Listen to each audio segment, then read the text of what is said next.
بسم اللہ الرحمن الرحیم ایاک نعبد و ایاک نستعین. جناب چیف منسٹر صاحب، governor Pakhtunkhwa Shah Farman, ambassador Nong Rong Pervez Khattak, ministers, خواتین و حضرات، آج پختونخوا کے لیے تو خاص طور پہ، لیکن پاکستان کے لیے ایک بڑا خوشائند دن ہے. اور میں اس کی وجہ آپ کو یہ بتاتا ہوں کہ اس کے دو پہلو ہیں. ایک تو یہ special economic zone industrial park بن رہی ہے، اور فیوچر پاکستان کا انڈسٹریلائزیشن میں ہے. یعنی اگر ایک قوم کی دولت میں اضافہ ہونا ہے، ویلتھ کریشن ہونی ہے، تو وہ انڈسٹریلائزیشن کے بغیر نہیں ہو سکتی. اور دوسری اس کی خوشی کی بات یہ ہے کہ ہماری یہ جو رشیا کا اکنامک زون ہے، اس کی کولیبریشن یہ سی پیک کے اندر آتا ہے، یعنی جو چائنا پاکستان اکنامک کوریڈور کا حصہ ہے.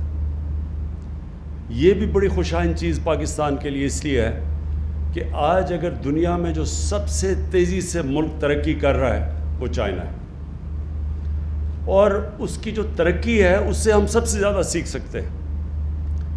جو مغرب کے ملکوں کی انڈسٹریلائزیشن ہے وہ پرانی ہے، اور وہ اس سے ہم ریلیٹ نہیں کر سکتے. یعنی اس کی جو انڈسٹریلائزیشن ہے اس سے پاکستان اتنا نہیں سیکھ سکتا. لیکن چائنا کی سب سے ریسنٹ، سب سے یعنی جو انڈسٹریلائزیشن ہے وہ پچھلے 30-40 سال میں چائنا انڈسٹریلائز ہوا ہے، اور جس تیزی سے ہوا ہے اس سے ہم بہت کچھ سیکھ سکتے ہیں. میں رشیا کے اکنامک زون کے لیے ایک چیف منسٹر صاحب آپ کو پہلے ایک وارننگ دے دوں. یہ جو مجھے آپ دکھا رہے تھے کہ اس میں بڑا انٹرسٹ ہے لوگوں کی، اس کو کالونائز کرنے کا، زمینیں خریدنے کا.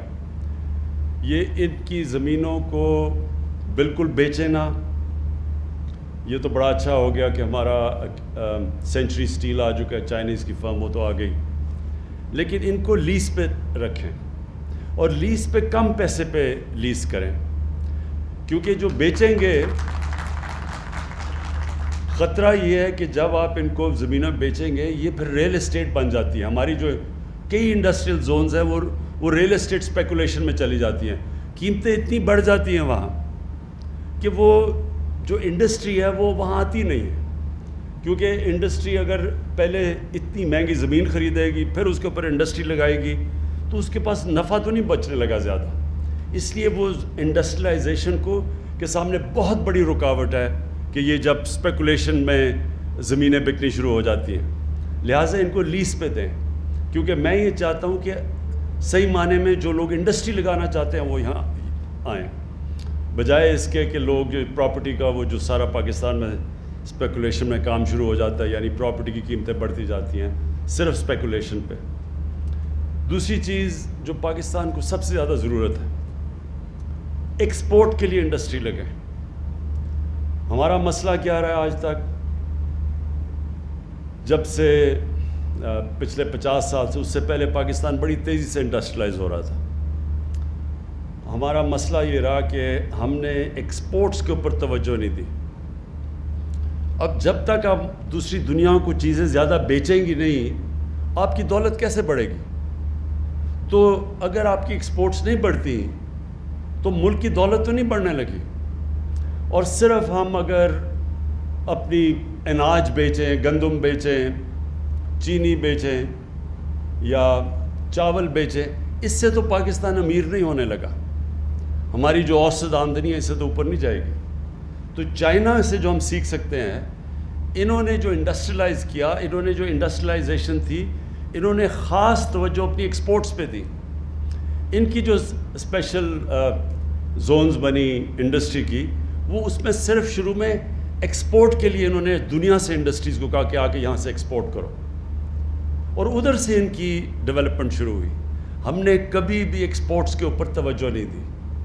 تو یہ جو رشا کئی کی جو انڈسٹریل اسٹیٹ جو اسپیشل اکنامک زون بن رہی ہے اور وہ بھی سی پیک کے نیچے, یہ ہمارے لیے ایک بہت بڑی اپرچونٹی ہے کہ جو آپ کی یہاں اتھارٹی بنے گی اس کے لیے بڑا ضروری ہے کہ پریفرنس دیں, اگر زیادہ لوگ آنا چاہیں ایکسپورٹ کی انڈسٹری کو پریفرنس دیں. اور دوسری چیز کہ ون ونڈو آپریشن, کیونکہ آپ نے اب اتھارٹی بنائی ہے, اس کا مقصد ہی یہ ہے کہ جب ایک انویسٹر آتا ہے اس کے لیے آسانیاں پیدا کریں. جتنا انویسٹر کے لیے آسانیاں پیدا کریں گے اتنے زیادہ انویسٹر آئیں گے. ہمارے اب تک بدقسمتی سے ہم انویسٹر فرینڈلی کنٹری نہیں رہے. ہم انویسٹرز کے لیے آسانیاں نہیں ہم نے پیدا کی.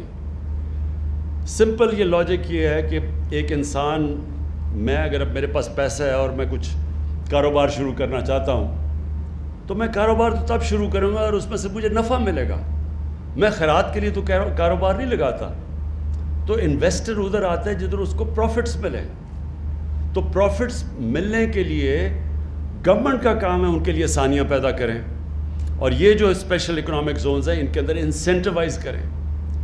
اس وقت چائنا کے اندر بہت ان کی انڈسٹری ہے, کیونکہ ان کی جو لیبر کی قیمتیں ہیں جو وہ اتنی اونچی بڑھتی جا رہی ہیں کہ ان کی بہت سی انڈسٹری ہیں جو اب دوسرے ملکوں میں جا رہی ہیں جدھر مزدوروں کی کم قیمت ہے, یعنی لیبر کی تنخواہیں کم ہیں. بنگلہ دیش جا رہی ہیں, ویتنام جا رہی ہیں. تو ہم پوری اب کوشش کر رہے ہیں, میری گورنمنٹ پوری کوشش کر رہی ہے کہ ہم ان کو وہی انسینٹیوز دیں تاکہ وہ بجائے ادھر جانے کے پاکستان آئیں, کیونکہ ہمارے اس وقت پاکستان ایک اٹریکٹیو جگہ بن سکتی ہے. صرف ہمارا مسئلہ یہ ہے کہ وہ جب انویسٹر آتا ہے تو ہم اس کے لیے اس طرح کی آسانیاں نہیں پیدا کرتے, اس کی رکاوٹیں نہیں دور کرتے. تو وہ بھی ہماری پوری بورڈ آف انویسٹمنٹ کے ساتھ ہم بیٹھ کے, اور میں خود پرائم منسٹر آفس خود, اب ہماری پوری کوشش یہ ہے کہ جو ایک تو انسینٹیوائز کریں تاکہ ہم اٹریکٹ کریں باہر سے بھی, اپنے لوگوں کو بھی, اپنے جو انڈسٹری لگانے والے ان کو بھی ہم اٹریکٹ کریں اور ان کو انسینٹیوائز کریں. کوئی ضرورت نہیں کہ پاکستانی جا کے اب دبئی میں بھی فیکٹریاں لگا دیتے ہیں, بنگلہ دیش بھی چل کے ملیشیا چلے جاتے ہیں, تو پاکستان میں کیوں نہیں انویسٹ کرتے؟ اور اس کی بہت بڑی وجہ یہ ہے کہ ہماری ذہنیت ابھی تک یہ نہیں رہی کہ ہم انویسٹر کو اٹریکٹ کریں, اور اس کو اتنے ہم چکر دیتے ہیں, وہ کبھی اس آفس میں, کبھی فلانے آفس میں, کبھی کوئی رکاوٹ آ جاتی ہے اور وہ پھر اینڈ میں چھوڑ کے چلے جاتے ہیں. تو میری پوری کوشش یہ ہے کہ میری گورنمنٹ کی اب سوچ ایسی ہو کہ سب سے زیادہ بڑا وی آئی پی وہ ہے اس ملک میں جو نوکریاں پیدا کرتا ہے, جو ملک کی ایکسپورٹس بڑھاتا ہے, جو انڈسٹری سیٹ اپ کرتا ہے. اس کے لیے ہم اس کے لیے آسانیاں پیدا کریں. اور آپ دیکھیں گے کہ جتنا اللہ نے ہمارے ملک میں نعمتیں بخشی ہیں, جو پوٹینشیل ہے, یہ لوگوں کو اندازہ نہیں ہے اب اس وقت. اب یہ دیکھیں کہ ہمارے جو حالات تھے آج سے 2.5 سال پہلے, پاکستان بینکرپٹ تھا, ہمارے پاس فارن ایکسچینج ریزروز میں اتنا پیسہ نہیں تھا کہ جو ہم نے قرضوں کی قسطیں دینی تھیں, جو ہم نے باہر کی لائبلٹیز تھیں, پیمنٹس کے لیے ہمارے پاس پیسہ نہیں تھا, اور بڑی مشکلوں سے ہم نے وہ وقت گزارا. ہمارے دوست ملک جس میں سب سے پہلے چائنا, پھر سعودی عربیہ, پھر یو اے ای, یہ اگر ہمیں اس وقت فنڈ نہ کرتے تو پاکستان تو بینکرپٹ ہو گیا تھا. ہم ڈیفالٹ کر گئے تھے اپنے جو لائبلٹیز تھی. اور ڈیفالٹ کا مطلب یہ, تاکہ لوگوں کو سمجھ آ جائے, ڈیفالٹ کا مطلب یہ ہوتا ہے کہ آپ کا جو کرنسی ہے وہ گر جاتی ہے, کیونکہ اب باہر سے انفلوز بند ہو جاتی ہیں, ڈالرز آنے کم ہو جاتے ہیں. اور جب روپیہ گرتا ہے تو جس طرح ہم نے دیکھا ساری چیزیں مہنگی ہو جاتی ہیں ملک میں. ساری امپورٹس, جو بھی بجلی, تیل, پٹرول, دالیں, گھی, یہ سب مہنگا ہو جاتا ہے. تو ملک میں غربت پیدا ہو جاتی ہے. تو اللہ کا بڑا کرم ہے کہ وہ بڑے مشکل وقت سے ہم نکلے. اس کے بعد ہم نے اپنی اکانومی کو اسٹیبلائز کیا, اور لوگوں کو بڑی دشواریوں کا سامنا کرنا پڑا. عوام کے لیے, گورنمنٹ کے لیے وہ آسان ٹائم نہیں تھا. میں سمجھتا ہوں کہ میری زندگی کا وہ سب سے مشکل ٹائم تھا, وہ جو ہم نے 1.5 سال گزارے. پھر جیسے ہی اس سے نکل رہے تھے کرونا آ گیا. اور کرونا کا آپ دنیا میں دیکھیں کہ جدھر کرونا نے دنیا میں تباہی مچائی ہے, ہمیں تو ہاتھ اٹھا کے اللہ سے شکر ادا کرنا چاہیے کہ ہمارے ملک کو جس طرح ہم نکلے کرونا سے، شاید ہی دنیا میں 3-4 ملک ہیں کہ جو پہلے ہی مشکل حالات میں تھے، اس کے باوجود کرونا سے جس طرح وہ نکلے ہیں۔ اللہ نے کرم کیا، ہماری پالیسیز تھیں، NCOC کو میں خاص طور پہ وہ ہمارا تھنک ٹینک بیٹھا ہوا تھا، ہر روز جائزہ لیتا تھا، لیکن ہم نے سب سے بڑا فیصلہ یہ کیا کہ ہم نے بڑی جلدی فیصلہ کیا کہ ہم نے لاک ڈاؤن نہیں لگانا، کیونکہ لاک ڈاؤن سے غربت پیدا ہوتی ہے، غریب کچلا جاتا ہے۔ امیر ملکوں میں بھی غریب لاک ڈاؤن سے کچلے گئے ہیں، تو ہمارا ملک تو پہلی مشکل حالات میں تھا۔ اگر ہم جو ایک وقت پہ بہت بڑا پریشر ڈال رہے تھے کہ جی لاک ڈاؤن لگا دو، کہ FIR کاٹو گے، عمران خان کی وجہ سے لوگ مر رہے ہیں، وہ اگر پریشر میں آ کے لاک ڈاؤن لگا دیتا تو ہمارا وہ حال ہونا تھا جو آج ہندوستان کا حال ہے، کہ نہ کرونا سے بچنا تھا، کیونکہ غریب لوگوں کو، آپ بھوکے لوگوں کو تو آپ لاک ڈاؤن نہیں کر سکتے۔ آپ آدمی کو کہیں گے جی ہم آپ کو اس لیے بند کیا ہوا ہے کیونکہ بیماری نہ لگ جائے، لیکن وہ بھوک سے مر رہا ہے، وہ کتنی دیر اندر کمرے میں اپنے 4-5 بچوں سے اور فیملی سے بند رہے گا؟ وہ ہو ہی نہیں سکتا۔ ہندوستان میں انہوں نے کوشش کی، وہ نہیں ہوئی، تو کیسز بھی بڑھتے گئے، غربت بھی بڑھتی گئی۔ تو ہم نے جب فیصلہ کیا، اپنے لوگوں کو غربت سے بھی بچایا، اکانومی ہم نے بڑی جلدی کھول دی، کنسٹرکشن بڑی جلدی کھول دی، ہم نے اپنے ایگریکلچر کو بالکل روکا نہیں، اور ساتھ ساتھ ہم نے وہ جو سلیکٹیو جس کو کہتے ہیں اسمارٹ لاک ڈاؤن، اس سے اپنے لوگوں کو بھی بچا لیا۔ اور آج اللہ کا کرم ہے کہ ہمارے سارے مخالف خود حیران پھر رہے ہیں کہ یہ ہوا کیا ہے کہ ایک دم تقریباً 4% گروتھ ریٹ پاکستان کی جو ابھی نظر آئی ہے، وہ سب کو، کیونکہ انہوں نے پہلے تو اتنی تنقید کی تھی کہ ملک تباہ ہو گیا، تو وہ سارے حیران بیٹھے ہیں، وہ کہتے ہیں جی جھوٹ بول رہے ہیں، یہ 4% گروتھ ریٹ ہی نہیں ہے۔ تو میں ان کو یہ کہتا ہوں کہ میں وہ کیپٹن تھا جو نیوٹرل امپائر لے کے آیا تھا۔ ہم دھاندلی سے جیتنے والے نہیں ہیں، ہم نیوٹرل امپائر سے جیتنے والے ہیں انشاءاللہ۔ یہ ایک بڑی خوشائن چیز ہے، ملک اب اس راستے پہ نکل گیا کہ آپ دیکھیں گے کہ ہماری انڈسٹری بھی بڑی تیزی، لارج اسکیل مینوفیکچرنگ تیزی سے گرو کر رہی ہے۔ یہ سب سے بڑی انڈیکیٹر ہوتا ہے کہ ملک اب آگے، ملک کی دولت بڑھ رہی ہے۔ ہماری جو ایگریکلچر ہے، اس کے اندر تاریخ بنی ہے، کیونکہ ہم نے کیا کیا کہ ہم نے جو سب سے بڑا فیصلہ کیا کہ جو ہمارے کسان تھے، ہم نے ان کو کہا کہ جو یہ شوگر ملز، یہ ایک سال تک پیسے نہیں دیتی تھی جو کاشتکاروں کو، اور پھر یہ جو ان کو پرائس بھی ہوتا تھا، اگر 180 روپیہ پرائس فکس کیا گیا گنے کا، تو وہ 180 بھی نہیں دیتی تھی، وہ ایک ورڈ یوز کرتے ہیں کٹوتی ہوتی تھی بیچ میں سے، وہ 120 پہ ان کو کیش پہ فارغ کر دیتے تھے۔ ہماری گورنمنٹ نے ان کو کہا کہ آپ نے فوری طور پہ پیسہ بھی دینا ہے اور پوری قیمت دینی ہے۔ اس قیمت سے اور جلدی پیسے ملنے سے جو پیسہ گیا کسانوں کے پاس، انہوں نے اپنی زمینوں پہ لگایا۔ اس باری ریکارڈ پیداوار چاول کی، مکئی کی، گندم کی، گنے کی ریکارڈ پیداوار ہوئی ہے، تو ریکارڈ پیداوار اور پیسے بھی ریکارڈ ملے ہیں ان کو، اس کی وجہ سے خوشحالی آئی ہے۔ سارے دیہاتوں کے اندر ٹریکٹرز کی ریکارڈ سیل ہوئی ہے، موٹر سائیکلوں کی سیل ہوئی ہے، گاڑیوں کی سیلز ہوئی ہیں، فرٹیلائزر یعنی کھادوں کی سیل ریکارڈ ہوئی ہے۔ اس سے ہوا کیا ہے کہ سارے ملک کی اکانومی اٹھنی شروع ہو گئی اور ساتھ انڈسٹری بھی چل پڑی ہے۔ تو آگے میں اپنی قوم کو یہ بھی کہنا چاہتا ہوں کہ بڑا انشاءاللہ اچھا وقت آ رہا ہے۔ ہمارا ملک وہ جو بڑے مشکل وقت سے تھا، میں جو لوگوں کو کہتا رہتا تھوڑا صبر کرو، گھبرانا نہ، لوگ گھبرا جاتے تھے، کیونکہ زندگی کبھی اسٹریٹ لائن میں تو جاتی نہیں ہے، اونچ نیچ ہوتی ہے زندگی میں۔ تو جب نیچ آتی ہے زندگی میں تو انسان کو صبر کرنا چاہیے۔ قرآن میں اللہ نے کہا ہے کہ جو انسان کی سب سے اچھی صفت اللہ کو پسند ہے، مشکل وقت میں صبر کرنا، وہ کرتا ہے جس پہ اللہ کے ایمان ہوتا ہے۔ اور پھر قرآن کی آیت ہے کہ ہر مشکل کے بعد میں آسانی پیدا کرتا ہوں، لیکن یہ ایمان والے لوگوں کے لیے۔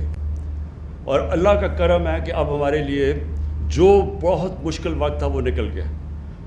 جو میں اپنی قوم کو آگاہ کرنا چاہتا ہوں، جو اب خطرہ ہے ایک، وہ خطرہ یہ ہے کہ جیسے جیسے اب ہماری اکانومی بڑھتی جا رہی ہے، پریشر اب پڑے گا ہمارے کرنٹ اکاؤنٹ کے اوپر۔ کرنٹ اکاؤنٹ کا مطلب ہوتا ہے کہ ڈالر ملک میں کتنے آ رہے ہیں اور ڈالر ملک سے باہر کتنے جا رہے ہیں۔ ابھی تک جو پچھلے 8-10 مہینے میں ہمارا کرنٹ اکاؤنٹ جو جب ہمیں ملی تھی گورنمنٹ 2.5 سال پہلے 20 ارب ڈالر کا خسارہ تھا، پاکستان کی تاریخ کا سب سے بڑا خسارہ ہمیں ملا تھا۔ اب پچھلے 10 مہینے سے جو ہمارا کرنٹ اکاؤنٹ ہے وہ سرپلس پہ ہے، تو ہمارے ملک میں زیادہ ڈالرز آ رہے ہیں بنسبت باہر جانے کی، جس کی وجہ سے ہمارا روپیہ، یہ بھی پاکستان میں تاریخ پہ بڑا کام ہوا کہ پچھلے کتنے مہینے میں ہمارا روپیہ مضبوط ہوتا گیا، اور ہم کوئی مارکیٹ کے اندر اپنے پیسے نہیں، ڈالر نہیں پھینکے، خود ہی مارکیٹ فورسز سے مضبوط ہوتا گیا۔ اس کا مطلب ہمارے ریزروز بڑھتے گئے ہیں، تو ملک اس وقت ٹھیک جگہ پہ کھڑا ہے۔ لیکن خطرہ یہ ہے کہ جیسے جیسے ہماری اکانومی گرو کرے گی تو ہمیں امپورٹس کی زیادہ ضرورت پڑے گی، ہمیں مشینیں باہر سے زیادہ بلانی پڑیں گی، جب تک ہمارے ملک خود یہ چیزیں نہیں بناتا۔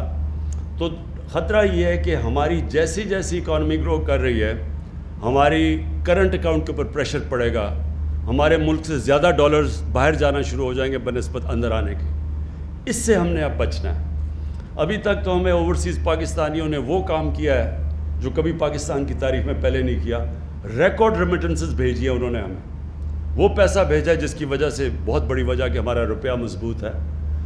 تو انشاءاللہ ہم جو اب پلاننگ کر رہے ہیں کہ جس کو کہتے ہیں سسٹینیبل گروتھ، کہ ہم جب اب اپنے ملک کو آگے بڑھائیں گے تو ساتھ ساتھ ہم نے اس کے اوپر نظر رکھنی ہے کہ ہمیں پھر کبھی IMF کے پاس نہ جانا پڑے۔ IMF کے پاس ہمیں اس لیے جانا پڑتا ہے کہ جب ہمارا کرنٹ اکاؤنٹ ڈیفیسٹ میں چلا جاتا ہے، خسارے میں چلا جاتا ہے، ڈالرز کی کمی ہو جاتی ہے، روپے کے اوپر پریشر پڑ جاتا ہے، لہٰذا ہمیں پھر IMF کے پاس جا کے ان سے پیسے مانگنے پڑتے ہیں۔ تو ہم اب جس طرح جا رہے ہیں، ہماری کوشش یہ ہے کہ یہ اور اس طرح کی جو رشیا کا اکنامک زون ہے، اس سے ایکسپورٹس ہماری بڑھیں گی۔ تو ہم نے وہ پیریڈ جب تک ہماری ایکسپورٹس بڑھتی نہیں ہیں، اس سطح پہ ہم نے پوری کوشش کرنی ہے کہ ہم نے ہر طرح، اور زیادہ تر ہم ریمیٹنسز اوورسیز پاکستانی سے، اور ہم ان کو انسینٹیوائز کریں گے کہ بینکوں کے تھرو وہ اپنا پیسہ بھیجیں۔ اس سے یہ ہوگا کہ جب تک ہماری ایکسپورٹس، جس طرح یہ رشیا کا اور بھی ہم نے اکنامک زون جو سی پیک کے بیچ میں بنائے ہوئے ہیں، اب جو اگلا فیز سی پیک کا ہے وہ یہ انڈسٹریل زونز کا ہے۔ پہلے تو کنیکٹیوٹی تھی اور پاور سیکٹر میں انویسٹمنٹ تھی، اب انویسٹمنٹ آ گئی ہے یہ اس کے اندر جو انڈسٹریل زونز ہیں، اور انڈسٹریل زون سے انشاءاللہ ایکسپورٹ شروع ہوگی، اور ایکسپورٹ سے پھر ہم بچ جائیں گے کہ جو ہر تھوڑی دیر کے بعد جب ہم اوپر جانے لگتے ہیں ہمارا کرنٹ اکاؤنٹ خسارے میں چلا جاتا ہے، پھر بریک لگ جاتی ہے، پھر ہمیں پیسے مانگنے پڑتے ہیں۔ تو انشاءاللہ ان انڈسٹریل زون سے ہم اتنی زیادہ ایکسپورٹ کریں گے کہ ہمیں پھر اس ٹریپ میں نہ پھنسنا پڑے۔ آخر میں پھر سے محمود خان آپ کو اور آپ کی ٹیم کو، سب کو میں خراج تحسین پیش کرتا ہوں، کیونکہ آپ نے بڑی تیز کام کیا اس پہ یہاں پہنچنے کے لیے، اور مجھے پورا اس چیز کا علم ہے کہ ہمارے ملک میں ابھی عادت نہیں ہے کہ ہم انڈسٹری کو سپورٹ کریں اور کیسے ہم اس کو انسینٹیوائز کریں، تو ابھی بھی ہم رکاوٹیں ڈال دیتے ہیں۔ تو جو بھی آپ کو رکاوٹیں آئیں گی اس میں، آپ نے پلیز مجھے آگاہ کرنا ہے، اور میں آپ کو یقین دلاتا ہوں کہ ہم اب پوری فیڈرل گورنمنٹ کا مقصد ہی یہ ہے کہ ہم اپنے ملک پہ انڈسٹری پروموٹ کریں، اور یہ جو بھی آپ کو مسئلے آئیں گے ہمارے سے اس میں رشیا کے میں، جدھر بھی آپ پھنسیں گے آپ ہمیں بتائیں گے، اور انشاءاللہ آپ کی ساری ہم رکاوٹیں دور کریں گے۔ بہت بہت شکریہ۔